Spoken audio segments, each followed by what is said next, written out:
Ford Panther body platform cars were ubiquitous for decades here in America for everything from taxi cabs to airport shuttles to luxury sedans like this Lincoln Town Car.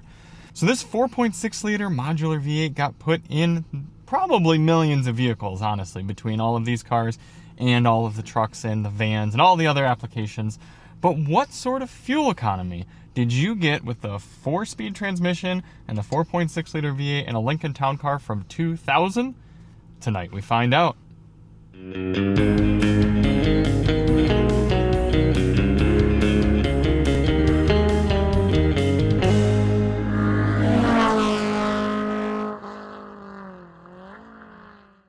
Hey everybody, it's Charlie from Daily Motor. Today we've got the real-world highway fuel economy test on this 2000 Lincoln Town Car Cartier. In this test, I'm going to head out on the highway and do 50 miles out and 50 miles back, averaging 70 miles per hour, to get a realistic fuel economy number for this full-size luxury car.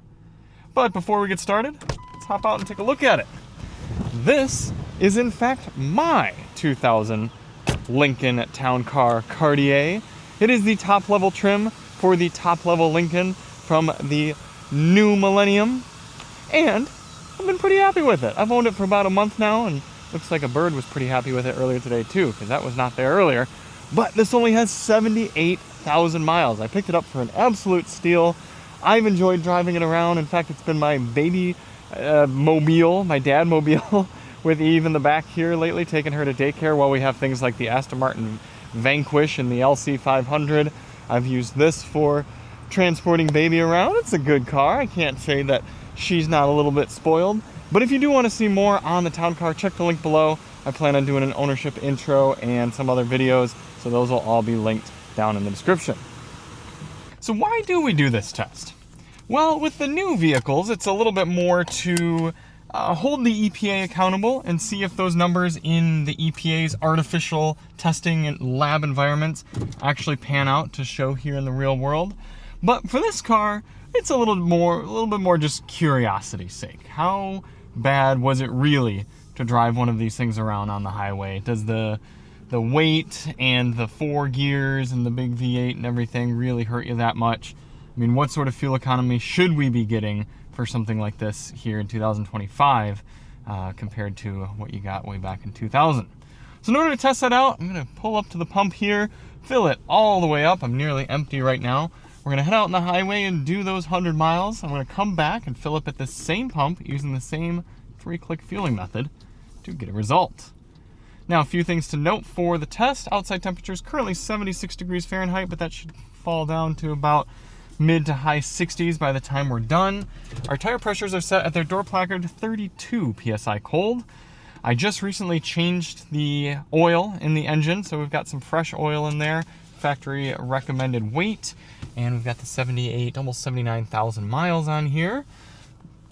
So I think, and lastly, we are gonna run the climate control at 73 degrees auto.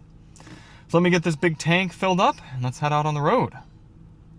13.954 gallons for our first fill. And before we get the engine started, we're going to reset to the vehicle's trip computer. Let's make sure you guys can see that there in the sun. Distance empty says 235. That's been slowly working its way back up since I purchased the vehicle. Let's reset, trip B. Fuel economy's been at 19.1. We'll reset that. And we are ready to go.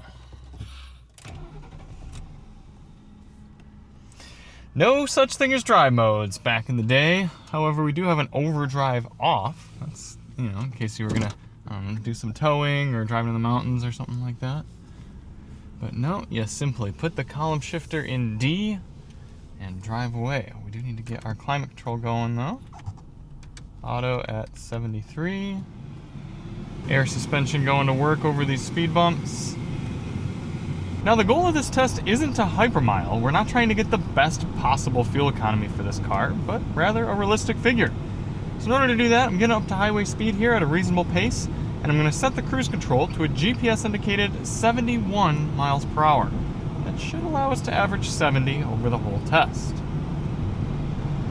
No tachometer, but I think we are well up into 4th gear already.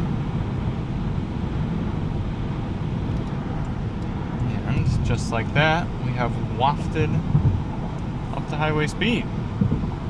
If I remember correctly, the speedometer is fairly accurate. Let's see, no, it's actually reading a little bit low. Looks like 70 on the dash is giving us 71 on the GPS, so we will click our buttons on. And that is where we will be settling in. Initial highway impressions, fairly quiet. Certainly not S-Class quiet. You hear some road noise coming through. This has got decent quality Michelin tires on it.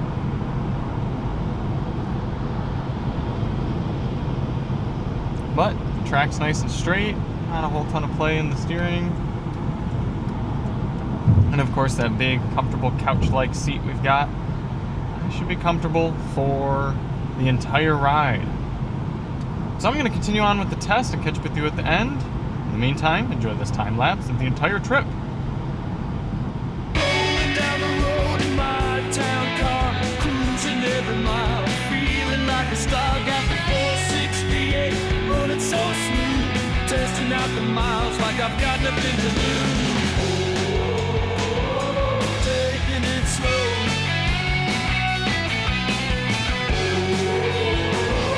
Watch me go.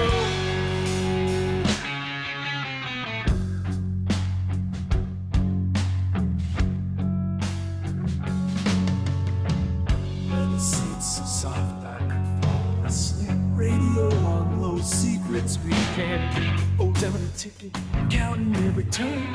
Fuel gauges dropping, but I'm here to learn. Riding out the highway, sunset in my view. Numbers on the dashboard coming into view. Rolling down the road. Coming into the end of the highway fuel economy test here in the Lincoln Town Car. No real big surprises. I mean, it's a big floaty boat with a big squishy seat, and it sucks fuel.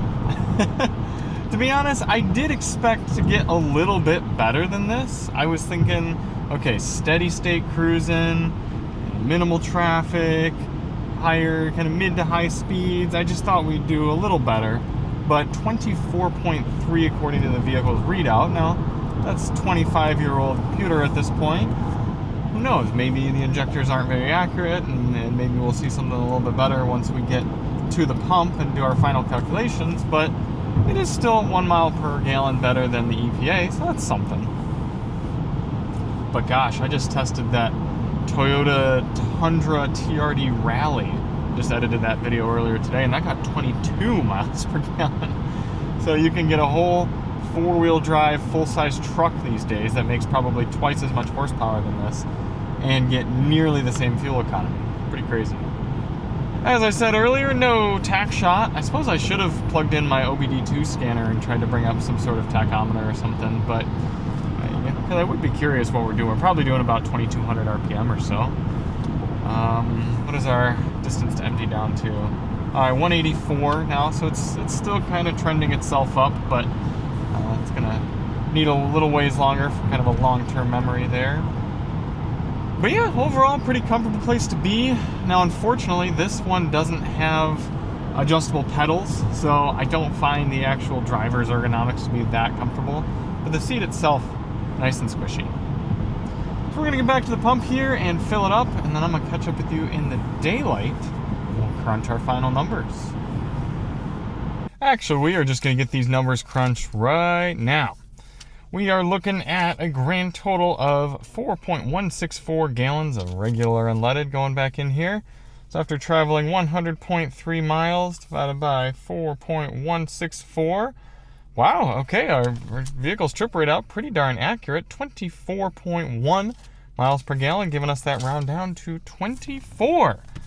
Again, I understand it's a heavy, not very optimized for fuel economy sort of car. I'm just surprised it's not a little bit better than that, being a sedan and just cruising along.